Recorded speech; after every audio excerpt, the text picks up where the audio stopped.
Bom, então, muito boa noite a todas, todes e todos, para a reunião de setembro do Conselho Municipal de Política Cultural. Vejo que dona Roseli conseguiu chegar. A gente ia mudar um pouco a ordem, mas já que Roseli está aqui,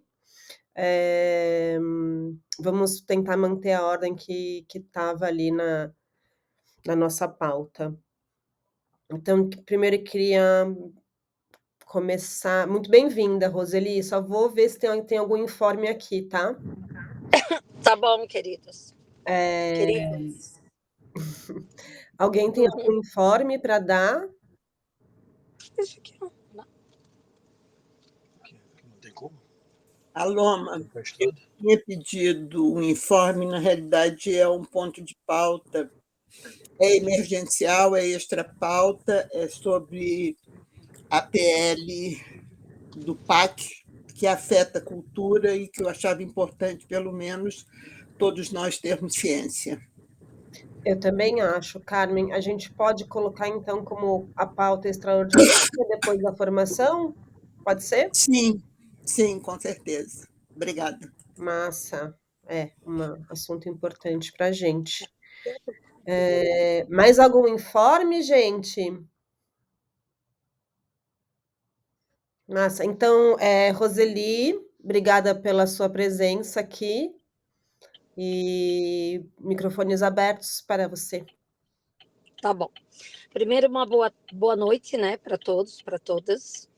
É uma grande honra, assim, para mim e poder participar dessa primeira reunião do Conselho, né? A primeira participação minha aqui enquanto presidente da Fundação Franklin Cascais.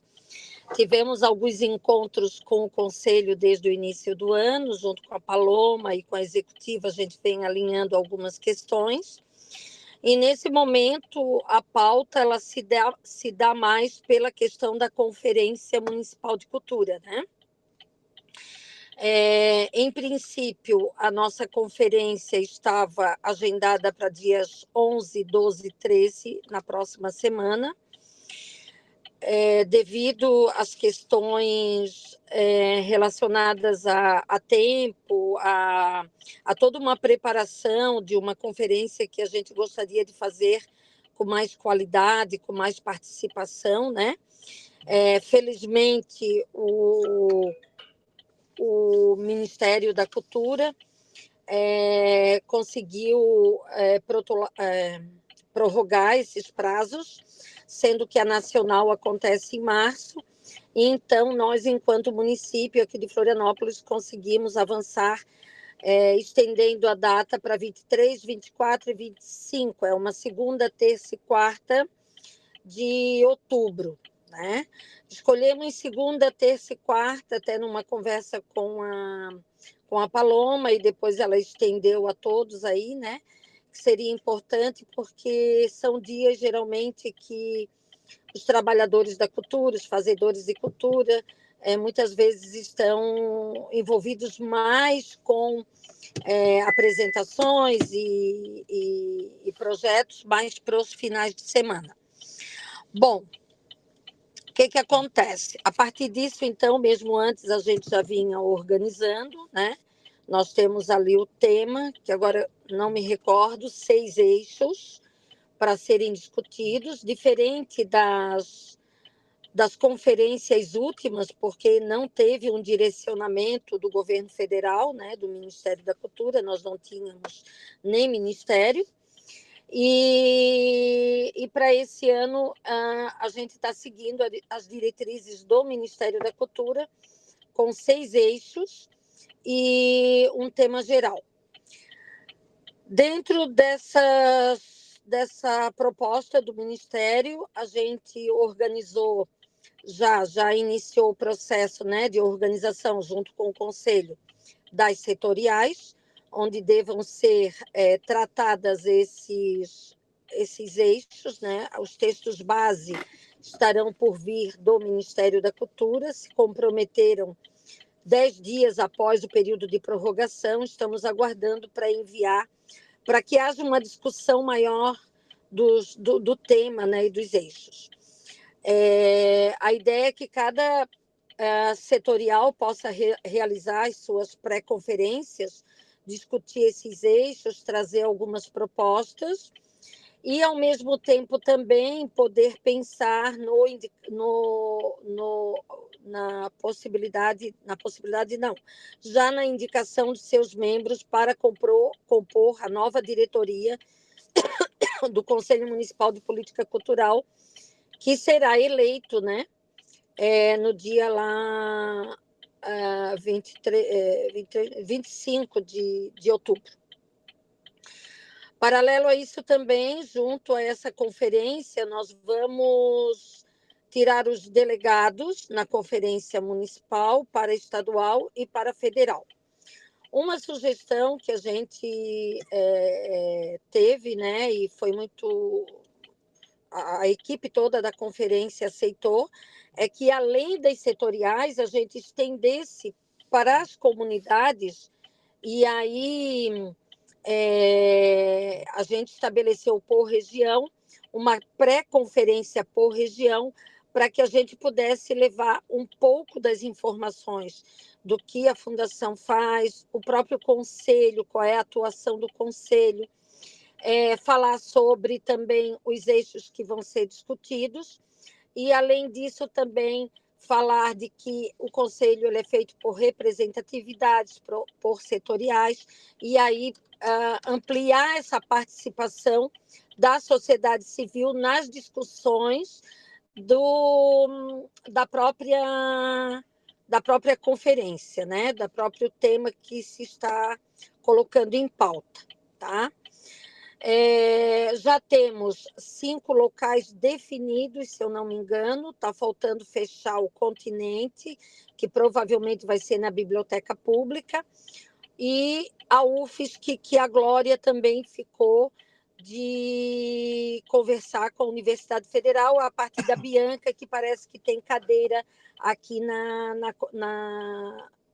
no Conselho, tá? Então, a primeira conferência vai ser na Lagoa do Peri, no Parque da Lagoa do Peri, no dia 19.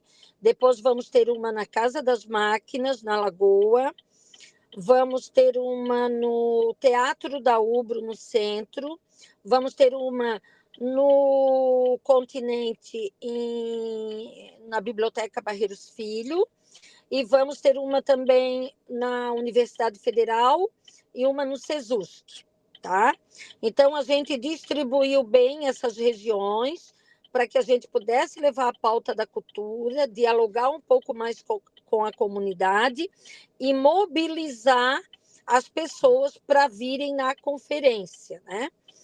Uma das questões que eu trago aqui é que, na conferência, a gente vai precisar, sim, do apoio do Conselho, principalmente na questão também da discussão dos temas nos grupos, onde nós vamos ter relatoria, né, e coordenador do grupo. Então, a gente vai ter que ter 6 grupos para discussão dos eixos, e cada grupo 2 representantes. A gente definiu que cada eixo teria uma pessoa da Fundação e uma pessoa do Conselho para estar junto, discutindo, deliberando, pontuando as propostas, para que depois, no último dia, na plenária, a gente pudesse ter tudo para votação, tá?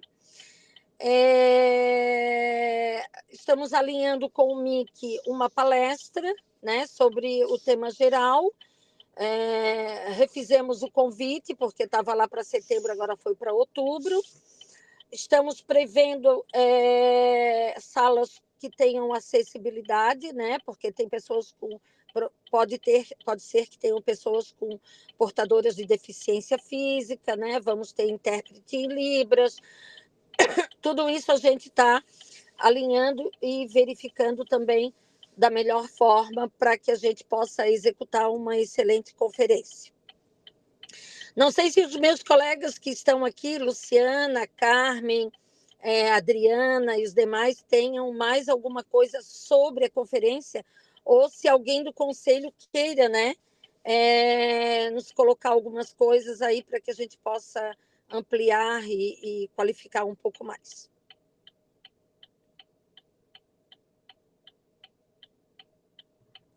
abrir para as inscrições, se alguém quiser falar.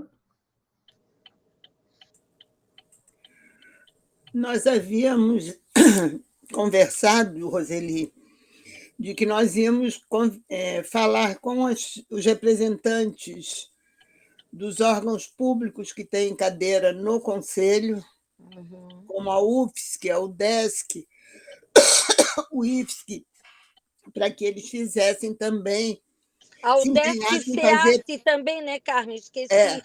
O Desk Cearte também, porque lá nós temos todos os acadêmicos do curso de arte, enfim, para levar as informações. Esqueci de falar. Que eles fizessem as suas pré-conferências e, dentro do possível, convocasse a sociedade ao redor para que elas participassem, para que a sociedade participasse também.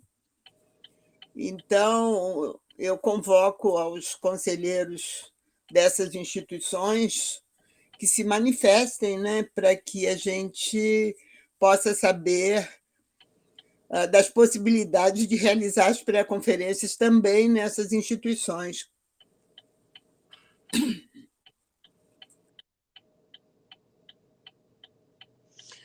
Só para lembrar que nós tivemos aí um modelo de pré-conferência que a Luciana até encaminhou, que foi uma proposta da conferência anterior, né? E na pré-conferência a ideia é que a gente sempre esteja alguém do conselho para falar do conselho e alguém da fundação para falar da fundação, né? E aí a gente faça uma dupla aí para estar fazendo essas pré-conferências, entendeu? E aí eu acho que nesses dias já tem que pensar nessa agenda com os conselheiros de quem pode ir e qual dia, né? Não, isso certamente tem que ser discutido, inclusive, possivelmente hoje. Bianca quer falar? Oi, pessoal, boa noite. Eu estou aqui na UFSC, não consigo ligar aqui meu webcam. Não, só para falar que hoje eu estive em contato com a Glória, né? A Glória me ligou, a gente já tinha conversado até um pouquinho na semana passada, tentado agendar uma reunião sobre a pré-conferência aqui na UFSC, né? Hoje eu estou verificando aqui a possibilidade do local, então, a princípio, a gente ainda não consegui confirmar, mas eu acredito que vai ser possível fazer no dia 25 de setembro, às 19h30, no Teatro Carmen Fossari, aqui na UFSC. Ai, que excelente. Eu tinha exatamente pensado na igrejinha. Isso, exato. Aí a gente faz muito legal. No Teatro Carmen Fossari, a gente faz essa pré-conferência dia 25 de setembro, daí numa segunda-feira. Eu realmente só preciso de uma confirmação de pauta aqui, mas a princípio está tudo certo, e aí eu informo a Glória, principalmente, né? Acho que daí ela consegue confirmar com o pessoal da comissão da conferência para a gente fazer certinho a divulgação. Tá. A fundação também está preparando os cards ali, né, para divulgação. Assim que a gente já tiver todo o calendário pronto, a gente vai preparar a arte para começar já a mobilizar, tá? Só para informar que eu coloquei o tema da conferência e os eixos no chat. Obrigada, Carmen. A Valesca, eu acho que quer falar, e depois eu vou encerrar a inscrição, tá? Oi, gente, boa noite. Saudade de vocês. Então, estão me ouvindo? Sim. Acho bem legal, Bianca, olha só, a gente já fez esse movimento em anos anteriores, né, nas regionais, e a UFSC e o DESC foram bem participativas, e ali a Zélia foi uma pessoa que sempre movimentou bastante para organizar na UFSC, então se tu precisares de algum auxílio, eu tenho certeza que ela vai estar contribuindo ali. A Sassá tem participado de várias ações também conosco ali na educação, elas são bem parceiras, e a Zélia foi uma conselheira bem atuante, e levou em outros momentos, quando fizemos pré-conferências, a gente fez também, né, nos bairros, e na UDESC e na UFSC. Então, são 2 pontos que realmente aconteceram, e só para lembrar da Zélia, tá? Para ser uma parceira tua. Ó, já está em contato com a Zélia, beleza, é isso mesmo. Massa. E, bom, Não sei se alguém tem uma coisa a mais a comentar, se a Roseli quer comentar alguma coisa. Eu sugiro que essas datas cheguem o quanto antes para a gente conseguir se organizar, né? Porque não sei se você sabe, Roseli, mas aqui no conselho quem está participando mais é a sociedade civil, né? O executivo às vezes participa da reunião, mas não se implica nas ações do conselho, então somos poucos e somos todas muito ocupadas também. Então vamos ver como a gente consegue tá junto nessas pré-conferências nos bairros. Está sem áudio, Roseli. Até inclusive, Paloma, assim, a gente pode se organizar, porque eu tenho o carro nosso da fundação, né? Então, se o conselheiro ele tiver dificuldade de deslocamento, alguma coisa assim, a gente pode combinar de nos reunir aqui no centro e junto para as pré-conferências, entende?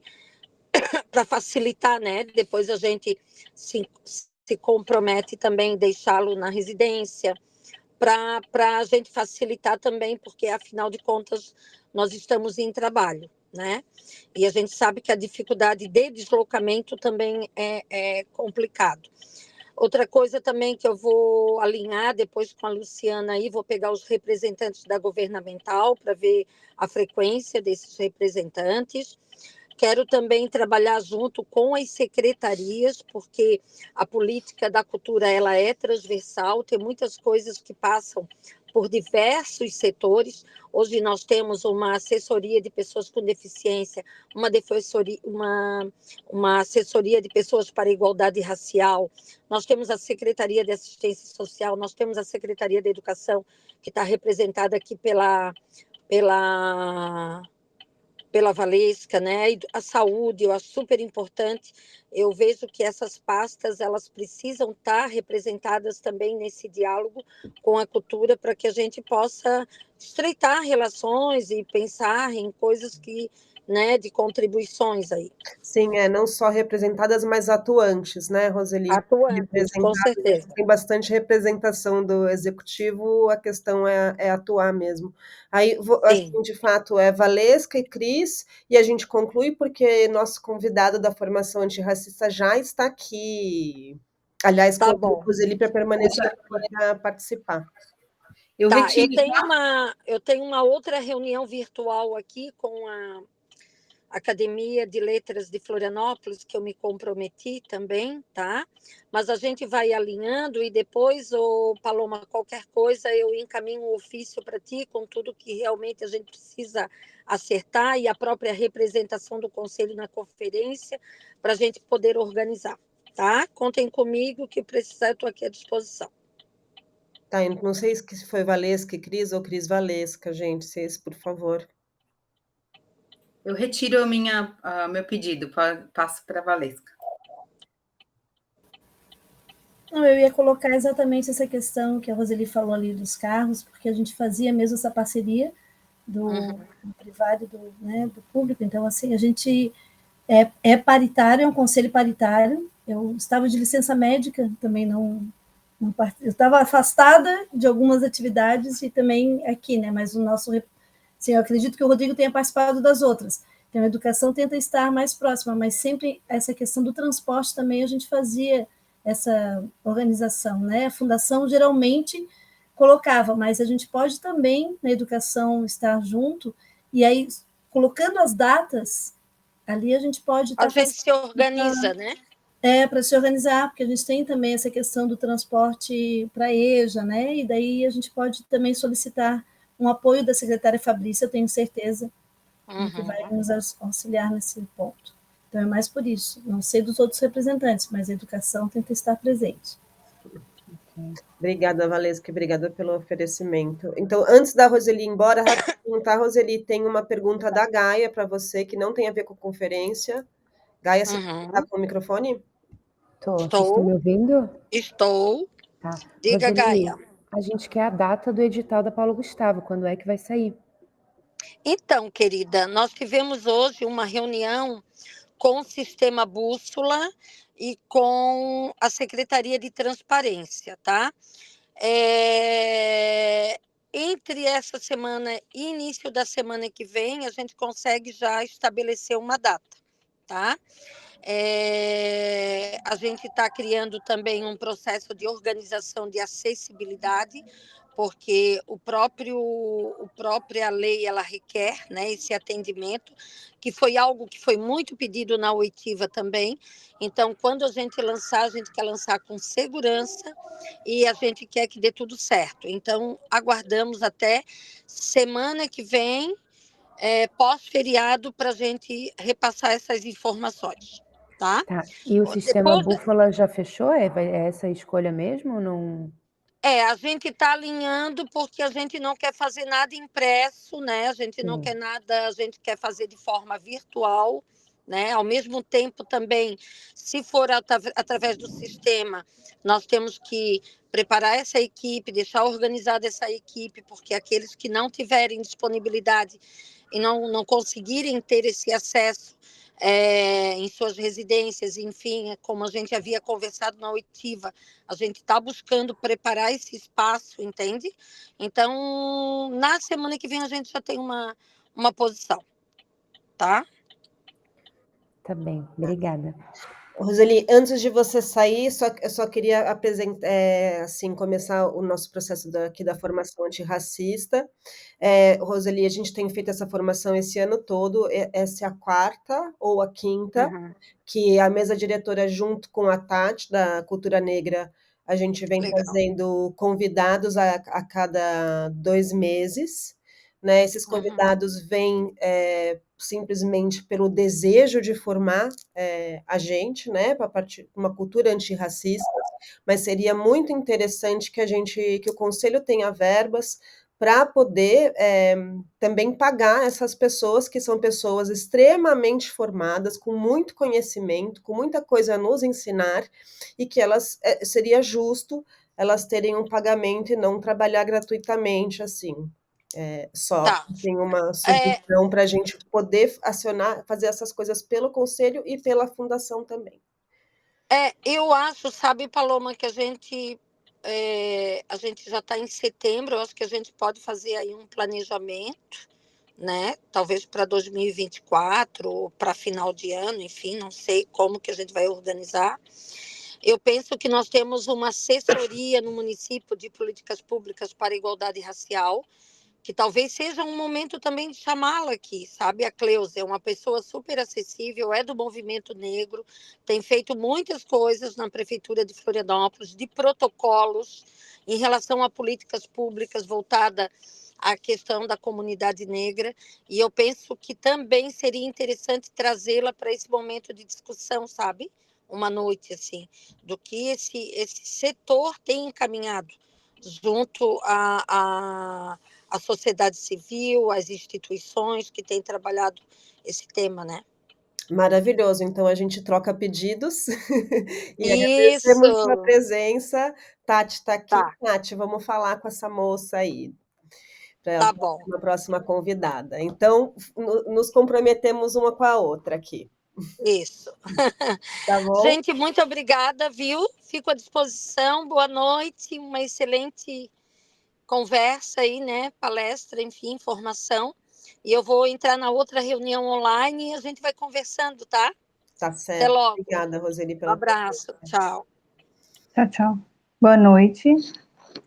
Então, gente, temos outra presença aqui, muito ilustre, o Rossano Lopes Basto, que quero agradecer mais uma vez sempre a Tati. A Tati tem feito um trabalho maravilhoso para esse conselho, assim, trazendo pessoas que têm muito a nos ensinar. Hoje, acredito que não vai ser nada diferente disso. Obrigada, Tati, pelo esforço. E obrigada, Rossano, por se disponibilizar a estar aqui com a gente hoje, sem nenhum cachê, só pela vontade mesmo de seguir lutando contra o racismo na cidade, né, principalmente.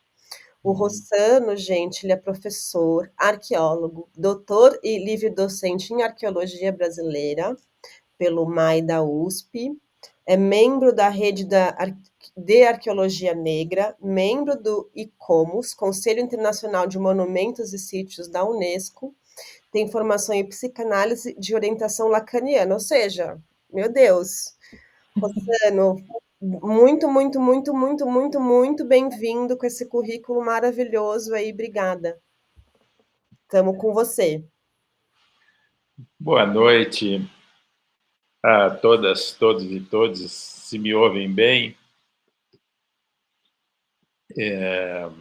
Eu recebi esse contato da Tati e para mim foi uma alegria saber que a demanda da cultura se organiza através de conselheiros que pensam, de alguma forma, a demanda da pauta antirracista, né? E me mobilizou isso, e então eu resolvi vir aqui essa noite ver se eu posso contribuir com vocês nessa perspectiva de lançar aqui algumas ideias para que a gente possa, inclusive, conversar sobre isso, pensando na expectativa que vocês possam estar em vocês, né? E aquilo que efetivamente eu vou poder trocar com vocês, né? Eu sempre digo que um lugar desse, que é um lugar onde temos muitas pessoas, onde a gente vem trazer alguma coisa que a gente aprendeu, né? Não, quanto mais velho você fica, mais você aprende, porque você tem um percurso maior, né? Por isso que o diabo é bom, ele é sábio, porque ele é velho. Então, ele tem uma perspectiva de conhecimento maior. Então, aqui, como um preto velho, eu venho aqui trocar com vocês. Passei pelo Ministério da Cultura, fui coordenador nacional de arqueologia no IFAM, fui consultor de arqueologia no IFAM, da Unesco, enfim, tenho uma experiência nesse lugar que, de alguma maneira, tenta pensar a cultura, né? E me pareceu bastante acertado vir aqui com vocês, independentemente do lugar, do cachê, né? Que eu costumo sempre dizer, eu sou um intelectual negro, sou um professor, e sempre digo para as pessoas, não venham me pedir de graça a única coisa que eu tenho para vender, que é exatamente o meu conhecimento, que é a minha trajetória, que foi forjada com muita dificuldade num país racista. Então, como preto, o lugar que eu estou sem esse lugar de recebimento, de cachê, é um lugar que eu faculto muita importância. Então, por isso estou aqui. Então, eu penso que uma das coisas que a gente poderia começar falando é que a luta antirracista ela não é uma luta dos negros. A luta antirracista é uma luta da sociedade, né? Muito embora as demandas caiam sobre os lugares de promoção da igualdade racial, mas a luta antirracista é uma luta de todos, né? Nós precisamos de todos nessa luta. Nós precisamos que todos sejam antirracistas, especialmente num país onde o racismo é estrutural.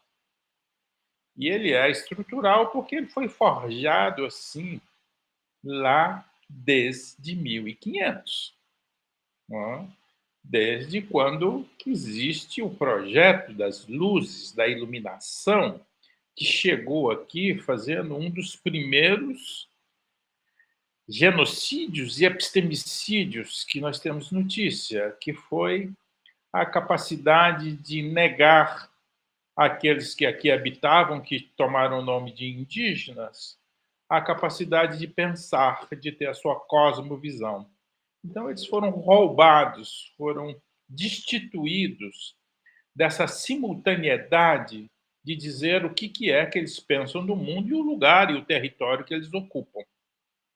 Então, o projeto de modernidade, na verdade, ele veio para expropriar o território, para expropriar esse território fisicamente, simbolicamente, psiquicamente. E fizeram um trabalho bastante efetivo, né? Quando chegaram aqui, tinham aí perto de 20 milhões de pessoas que habitavam esse território em 1500, e hoje nós temos aí perto de 1 milhão daquilo que nós chamamos de indígenas. Então, digamos que o trabalho de extermínio teve bastante sucesso. E esse é um extermínio que ele perpassa não só as terras, as pessoas, mas também aquilo que se convencionou estabelecer como cosmovisão dos lugares. E a formação do Brasil e os seus lugares contou, né, com o Estado, contou com as instituições, e enquanto lugares de efetivação desse lugar de destituição da alteridade e da igualdade do outro, né? Santa Catarina é um estado que contribuiu bastante para isso. Nós temos aqui os famosos caçadores de bugre até as barbas do século XX, contratadas com dinheiro público pelo Estado para a extinção das populações indígenas, né? Então, a pauta antirracista ela perpassa por todos aqueles que foram expropriados do seu lugar de fala, do seu lugar de ser sujeito, né? E, evidentemente, os negros estão dentro desse lugar, né? E a partir do instante em que a comunidade indígena, os povos indígenas, têm uma destruição bastante efetiva, com doenças, com morte, com massacres, com genocídio, que foi bastante incentivado pelo Estado e com o beneplácito da Igreja Católica. O papel hoje que a Igreja Evangélica faz era o papel que a Igreja Católica fazia no passado, né, no sentido de destituir o outro da sua cosmovisão e dos seus lugares simbólicos e sagrados. Eu poderia dizer para vocês que, do ponto de vista daquele lugar em que os negros ocupam nesse território, hoje, né, de um perfil extremamente racista, atravessado por uma estruturação e de uma negação de valores, aonde a branquitude é o lugar de excelência, né, na sociedade. E quando eu falo da branquitude, eu não falo do sujeito branco, eu falo de um conceito, eu falo de um lugar de privilégio, e é preciso, não é pecado e não é ser branco. O que a gente tem que entender é você reconhecer dentro da estrutura o seu lugar de privilégio enquanto fazendo parte de um coletivo de brancos.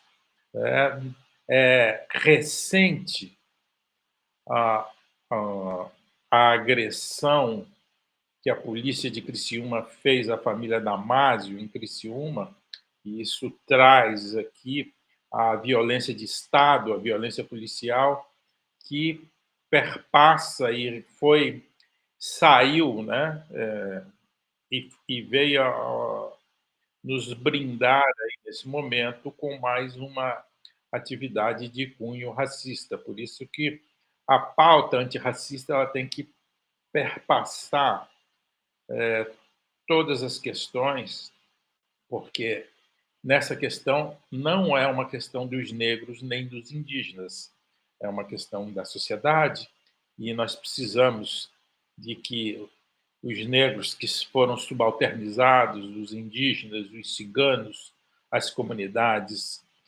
vulneráveis, possam contar com o compromisso daqueles que são brancos e que se entendem e facultam, e professam uma atividade antirracista no sentido de trazer um lugar onde a gente pode ter um espaço de democratização, onde todos possam exercer o seu direito de ser, de estar e de pensar e ter as coisas que são do privilégio dos outros, dos brancos, mas da branquitude, mas que seja um lugar de contentamento de todos, onde a sociedade possa avançar no sentido de sentir que todos têm um pertencimento do espaço e que para ser, eu dependo do outro me reconhecer enquanto um sujeito, para que eu possa ser através dele, né? E quando o outro me desqualifica, me desconhece, ele traz para um lugar que acaba sendo naturalizado, né? E isso que nós temos vivendo hoje nesse país. Eu vou falar para vocês uma coisa que eu escrevi aqui, que na verdade nem fui eu que escrevi, mas que eu achei interessante trazer para a formação antirracista.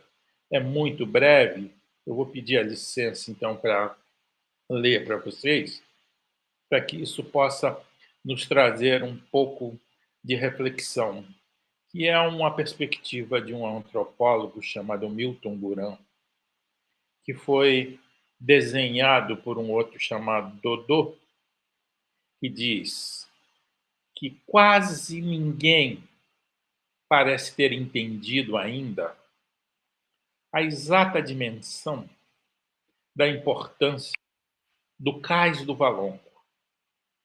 Eu digo Cais do Valongo porque agora, finalmente, declarado Patrimônio da Humanidade. A humanidade reconhece aí, através da Unesco, uma importância capital para esse lugar. Desde descoberto, não é exagero dizer que o Cais do Valongo passa a ser o lugar mais importante do Brasil. Muitos e quantos teóricos quiseram e querem entender até hoje como é que o nosso país, de certa maneira, não dá certo. Quantos artigos, quantas palavras gastas para tentar entender a violência do nosso cotidiano, para entender a disrupção, a corrupção em nossa cultura. Todas as respostas podem estar no Cais do Valongo. Na frase do antropólogo Milton Guran, o maior porto escravagista da história da humanidade. 1 milhão de pessoas trazidas da África para cá entre 1811 e 1843. Proporcionalmente, comparando com índices demográficos daquela época e hoje, um número atualizado seria da ordem de 12 milhões.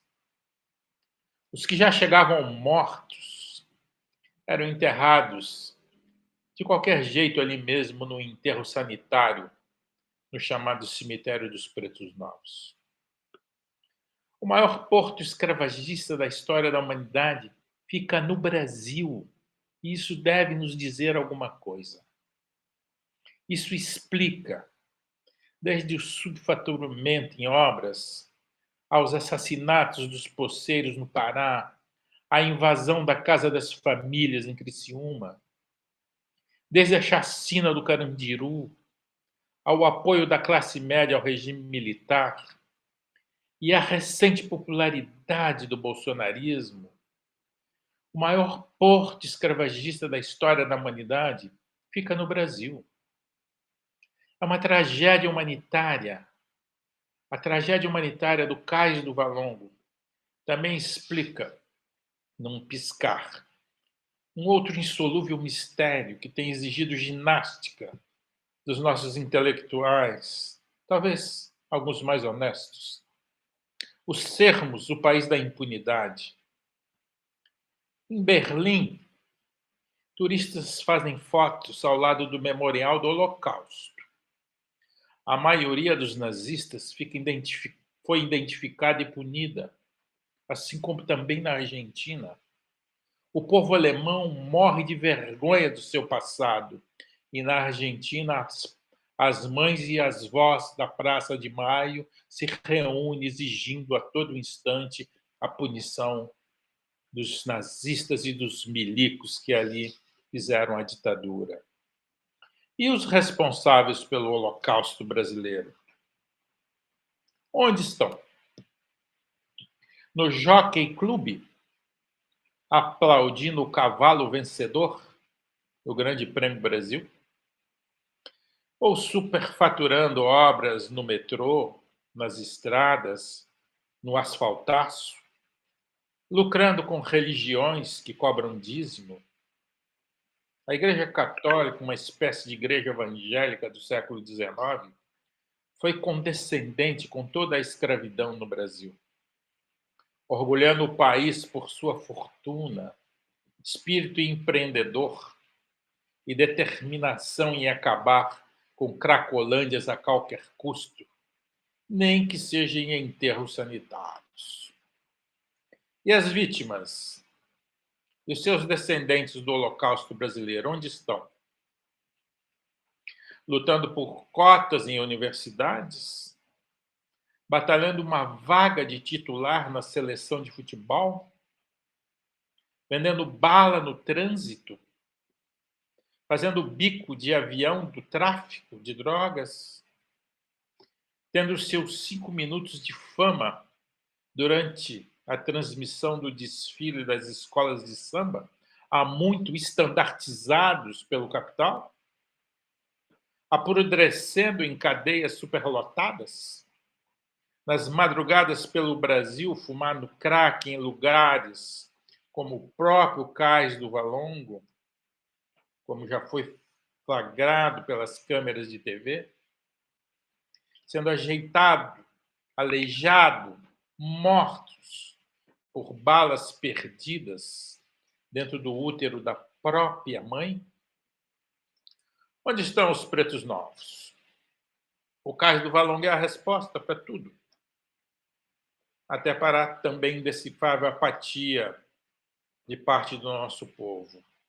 Por isso deveria ser imediatamente transformar-se no epicentro do país. Deveria ser o Congresso Nacional, o Palácio do Planalto. Tudo deveria mudar-se para o entorno do cais. O Valongo deveria se transformar num lugar de reflexão. Até porque, por ser também o nosso mais fiel espelho, nos reflete. O Valongo deveria transformar-se na nossa mesquita a caçar, no nosso Muro das Lamentações, no nosso Stonehenge, na nossa Acrópole, Persépolis, no nosso Memorial da Paz de Hiroshima, no nosso Ground Zero. O Cais do Valongo é a resposta para tudo, porque é onde o país foi gestado, é onde o nosso umbigo está conectado. O Cais do Valongo é o útero do Brasil, um útero de pedra, sangue e rotina. Dodô Azevedo. Eu trouxe essa fala, né, para mobilizar um pouco as coisas que nós estamos a conversar, né? Pessoas brancas no Brasil são racistas e pessoas negras reproduzem o racismo, inevitavelmente internalizado contra elas mesmas. Não é uma questão de do sujeito, uma questão estrutural. A escola é racista, as instituições são racistas. Quando você entra no Palácio do Planalto, ou entra no parlamento, aí você vê num país que tem 60% quase de pretos e pardos, o que está representado ali como lugar de poder, se não são os homens cis, brancos, conservadores, evangélicos, militares. O que se combate na luta antirracista não é o sujeito branco, mas é a branquitude. Branquitude não é necessariamente sobre cor de pele, mas sobre os acessos sociais que a cor de pele garante e possibilita. A branquitude é um conceito dialético. Ela articula o lugar do sujeito universal branco com os privilégios que beneficiam todas, todos e todos os integrantes desse coletivo. Munanga, que é um grande amigo,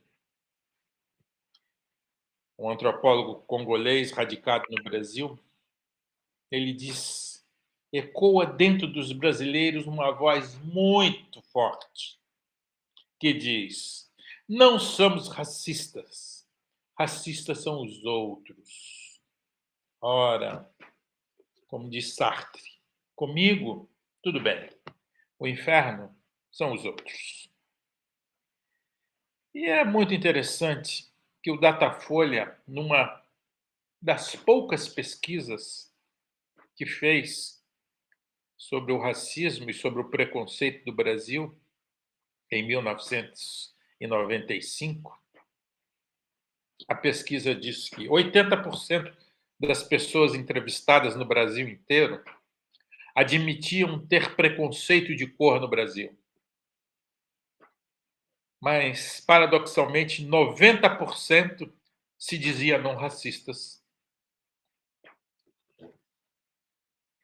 Djamila Ribeiro, no seu pequeno manual antirracista, nos ensina: devemos aprender com o feminismo negro a nomear as coisas, para que elas possam passar a existir. Porque quando não as nomeamos, elas desaparecem. E quando nós as nomeamos dessa forma, reconhecer o racismo é a melhor forma de combatê-lo. Então, quando chegamos aqui, nesse lugar, onde temos várias pessoas mobilizadas para essa interseção da cultura, a cultura aí como um objeto de revolução, porque não se faz revolução com educação, com exército, com nada. Se faz revolução com cultura. A China está aí para nos dizer isso. A revolução cultural de Mao, lá há 70 anos atrás, trouxe a China como uma das maiores potências do mundo hoje. E isso lá atrás, fruto da revolução cultural. E quando falo da revolução cultural, falo para vocês da luta antirracista, falo para vocês que estão aí na luta para trazer o Brasil para esse lugar de cultura, não é para esse lugar do entretenimento, não é para esse lugar de shows e coisas. Eu falo de cultura viva, de cultura que transforma, de cultura que salva, de cultura que faz do cidadão um sujeito. Né? Uma cultura que traz a alteridade, uma cultura que faz com que eu possa me respeitar e respeitar o outro. Né? Não é novidade para todos que todos os aparelhos do Estado, né, são aparelhos que pregam, executam e privilegiam esse lugar da branquitude como lugar de poder, como lugar de ser, como lugar de estar. Não é à toa que o último governo desmanchou a universidade, desmanchou a cultura e não desceu ninguém dos morros, não desceu ninguém das comunidades, não desceu ninguém de lugar nenhum, porque não se sentem reconhecidos nesses lugares. Então, é preciso buscar esses lugares, é preciso fazer essa transversalidade, saber o que essas pessoas têm para mostrar enquanto cultura, enquanto desejo, enquanto sina, né, para podermos fazer e entender que o debate da cultura se tornou urgente, e se tornou urgente para que a gente possa superar esse lugar da cultura neoliberal, que é o lugar da cultura que atende por editais, que é edital disso, que é edital daquilo, que não vira política pública, que muda o governo, acabam os editais. É preciso que vocês entendam e compreendam isso.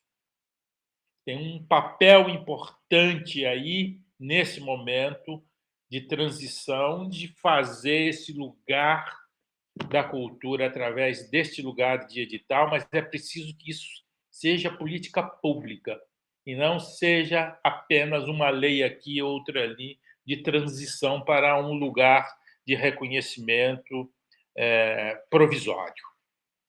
Porque a verdadeira transformação ela está no espectro cultural, né?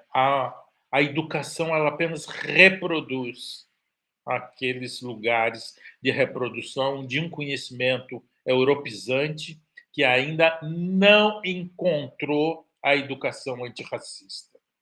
E eu tenho esperança que, através dos debates, nesse espectro cultural, nesse ambiente organizado das culturas, mesmo estando a discutir editais Paulo Gustavo, Aldir Blanc e tal, possamos enxergar que necessitamos de uma política cultural perene e que isso se faz fazendo.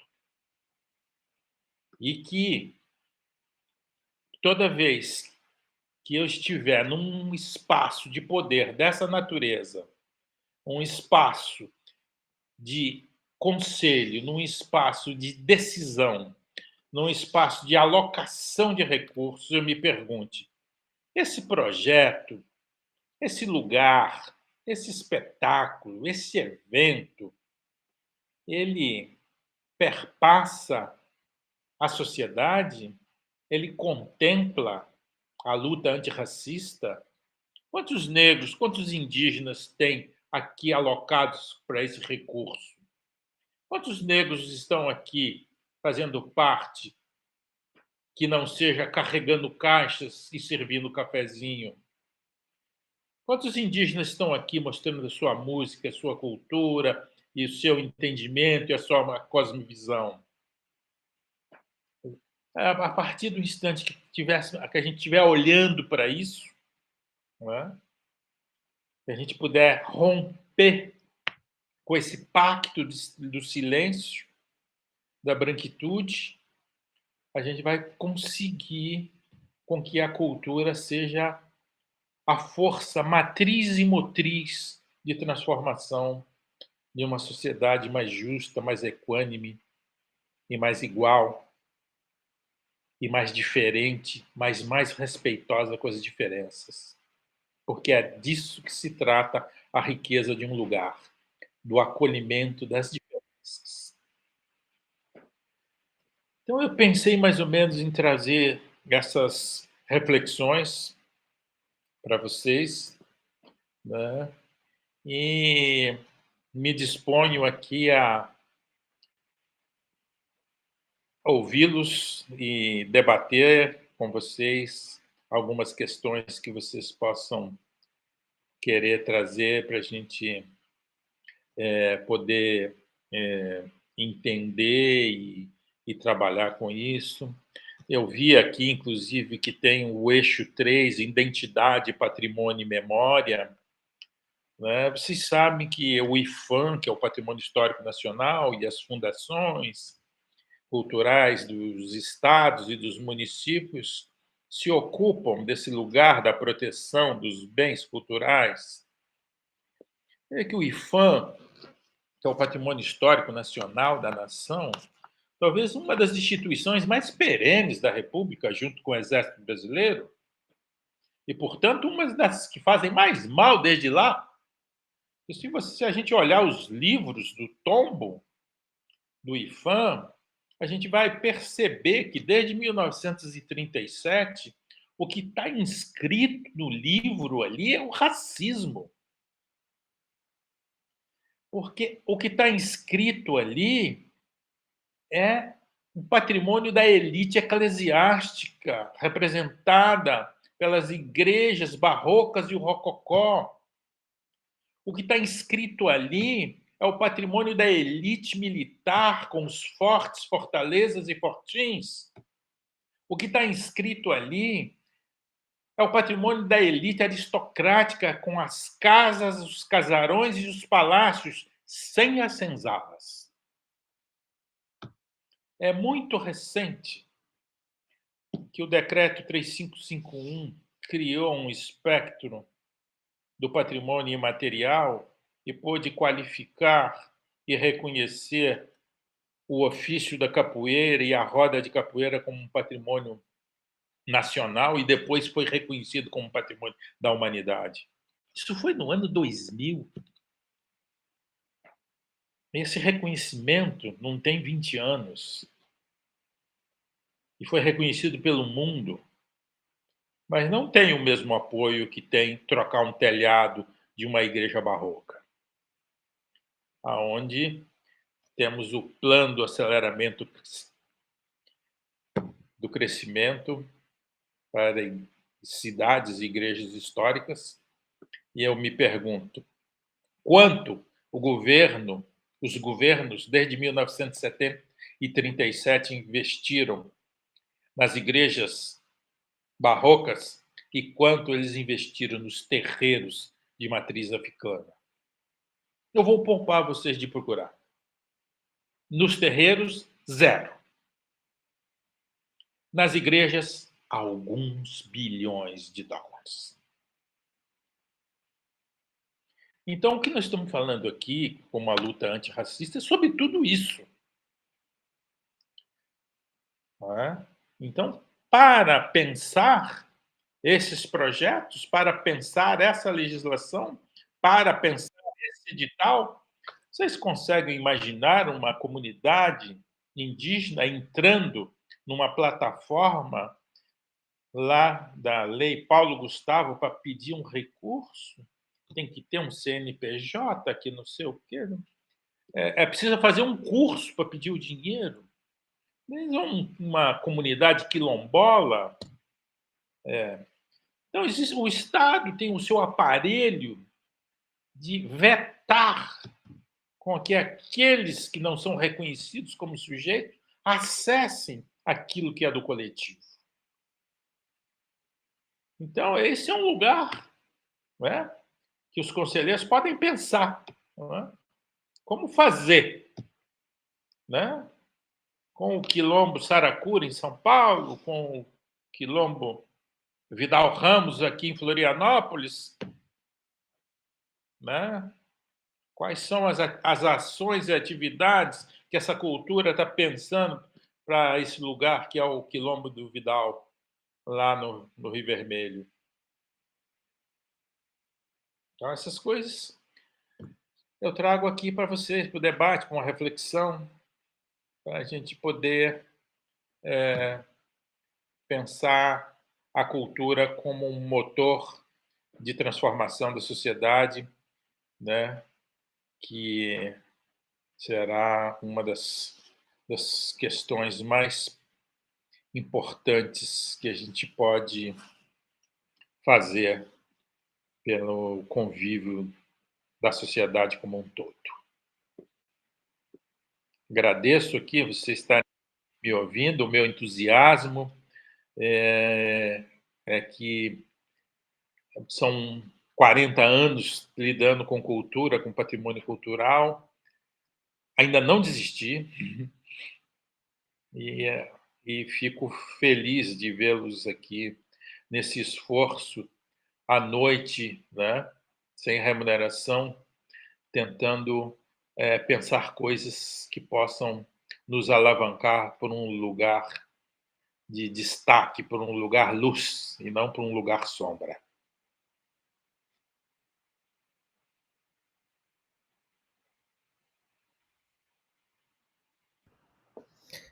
Obrigada, Rossano, assim, muito obrigada mesmo. Você fez uma leitura, assim, de um nível de complexidade absurdo, assim. Juntou, veio de 1500 arrastando tudo. Nossa, muito, muito obrigada pela sua fala, assim, e também o modo de falar, que eu acho que também faz parte, né, que um modo, de fato, muito íntegro, muito verdadeiro, assim. Obrigada mesmo. Eu fico feliz de poder trazer e contribuir, ter esse espaço de falar com vocês. Eu falo sempre com a minha alma, com o meu coração, com aquilo que eu capturei ao longo do tempo, né? Nesses lugares em que eu fui arqueólogo aqui em Santa Catarina durante 35 anos e não foi nada fácil.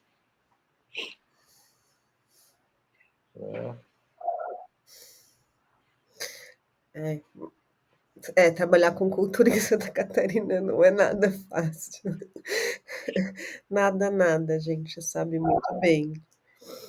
Aí, eu não sei se eu podia abrir para pergunta ou abrir para debate, assim, não sei se está vendo, Rosana, está todo mundo escrevendo ali no chat, agradecendo bastante, mas convido que as pessoas também falem aqui, para a gente fazer pelo menos um pouco de debate entre nós. Estou à disposição.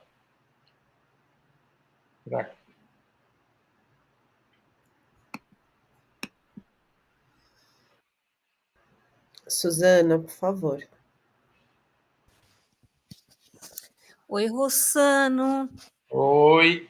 Tudo bem com você? Tudo. Eu sou a arquiteta Suzana, do Patrimônio Cultural, e a gente está desenvolvendo um edital também ali no casarão da Dona Loquinha, nos ingleses, e, meu Deus, o que mais se ouve lá, né? Que ele foi construído por pessoas escravizadas, e a gente quer fazer todo o levantamento histórico e também agora o arqueológico. Sim. E a arqueóloga que passou por lá para reconhecer o local, né? Ela falou: nossa, tem um potencial arqueológico muito grande e com certeza vamos achar senzalas, vamos achar, né? Então, só que e isso é uma coisa assim que eu penso, nossa, isso é muito mais do que o próprio casarão da Dona Loquinha, né? Muito mais. Isso explica tanta coisa, tanta coisa. Agora a gente vai ter o historiador trabalhando. E aqui em Florianópolis, eu vejo assim que tem que se ir muito mais além do que uma mera pesquisa,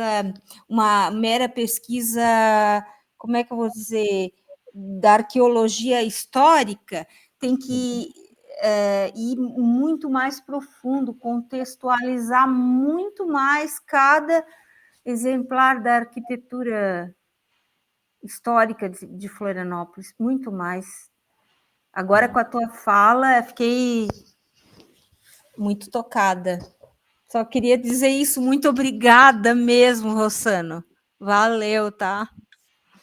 Valeu mesmo. Foi bom te ouvir. Você sabe que no restauro do Terreiro de Jesus, em Salvador, em épocas bastante difíceis. O governador era Antônio Carlos Magalhães, um cara bastante comprometido com a ditadura e que adorava mandar e mandar matar aqueles que não professavam a sua ordem, e eles queriam fazer uma pirâmide, que nem aquela que tem no Louvre, lá no Terreiro de Jesus.